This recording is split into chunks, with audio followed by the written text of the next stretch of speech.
Humihirit na rin ang taas pasahe ang mga Tricycle Operators and Drivers Association dito sa bayan ng Lupao. Bunso dito ng patuloy na pagtaas sa presyo ng mga produktong petrolyo sa pandaigdigang merkado.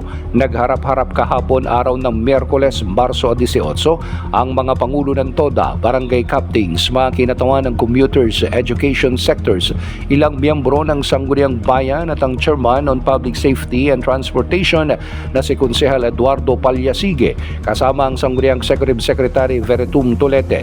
Dito'y dininig nila ang karaingan ng mga tricycle driver at ang panig ng mga mananakay na magitan sina SBM Manuel Vendibila, Jano Basco sa Dionisio Balucanag sa dalawang panig ng mga operators and commuters bago aprubahan ng panukala.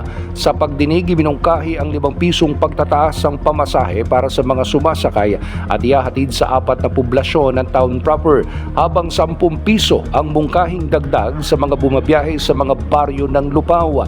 Niliwanag ni SBM Palyasige na ang pagtataas para sa pansamantala o temporary lamang na solusyon para makasabay ang TODA sa patuloy na krisis sa petrolyo. Ayon pa kay SBM Vendibil, tatalakayin ang napagkasunduan ito sa sesyon ng konseho sa Lunes at sisikaping maaprubahan, tsaka agad ibababa sa mga barangay para sa paabiso. Magbibigay din ng tricycle fare metrics o taripa ang LGU Lupao sa mga lehitimo at rehistradong tricycle driver. Sa kabila nito, tinitingnan kung makaapekto ang inilabas na kautusan ni Pangulong Ferdinand Bongbong Marcos Jr. hinggil sa pagkansila ng taas pasahe kahapon. Ang mga TODA ng Lupao umaasa rin sa 5,000 pisong ayuda ng gobyerno para sa kanila. Para sa Balitang Lokal, Angel Valendon III, kasama mo sa pagbabalita at serbisyo, sama-sama tayo Pilipino.